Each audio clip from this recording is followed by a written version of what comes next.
I got the impression, and Craig and I know you guys had Q&A with him plus his press conference, but we had him for a good 12 or 15 minutes, whatever it was. And I got the impression what I liked about him is we would ask a question, and some of them were probably a little bit more difficult for him to know at this particular time. But he was kind of a give and take. He would kind of maybe lean against us a little bit. And I like that. I really, really liked the way that thing went and how he handled sometimes. For example, have you offered anybody to join the conference? And there was this long, very long pause, and then he again, officially no. And you had to read between the lines on that. That's funny. I have to go back and listen to your interview with him. I'm sure it was great. Yeah, I think this is a guy that,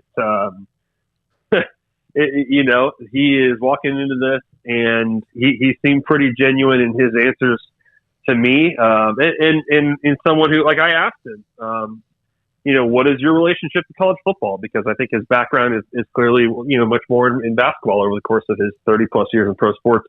And he was honest and said, not much. I mean, I went to Indiana. I'm an Indiana fan. His daughter goes to Indiana, so he's been to a few games because of that. He watches them on TV, but, he was willing to admit, that hasn't really necessarily been a big part of my career so far. And he's looking forward to going out to all these campuses and going to a ton of games this year and immersing himself in it. But this is not someone who's going to pretend, that he's an expert on all things about this job, because it is such a departure from everything he's done. At the same time, I think he sees elements of this job that fit what he did at NASCAR, fit what he did with the Nets, and especially right now in this kind of chaotic moment where, there's real opportunity right now. Max, it seemed even though, there was that bombshell after Big 12 Media Days last year, and we've had now the last several months to talk about Oklahoma and Texas, that everything, the water seemed kind of calm. I mean, there's all the other outside noise going on as far as realignment and everything, but in terms of the current 10, everything seems pretty, professional and business-like, but certainly he was asked, Yormark, about OU and UT, and what did you think of the way he addressed that as far as, maintaining that open for business? He didn't say give away too much, I don't think. I think certain people tried to read maybe more into that, but how did you take his comments about Oklahoma and Texas and potential negotiations? I think his comment, I believe it was up on the podium that, in these things, he tends to look for a win-win deal.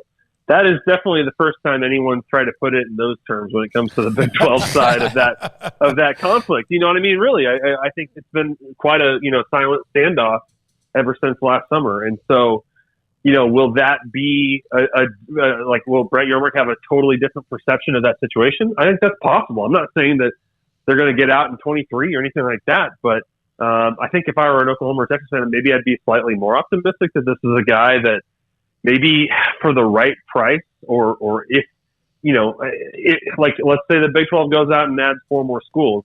He said this week he doesn't see those as kind of interrelated issues, but, could he see a Texas and Oklahoma divorce as part of the maneuvering here? That's where I think we're all sort of trying to get a read. And, he said he looked forward to sitting down and having that, or that at some moment in time they will sit down and have that conversation with Texas and Oklahoma.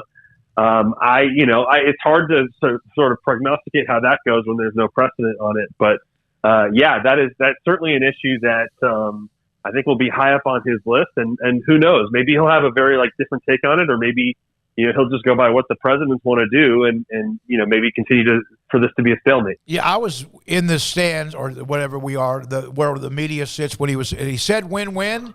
And I got to tell you, my first reaction is, hell no.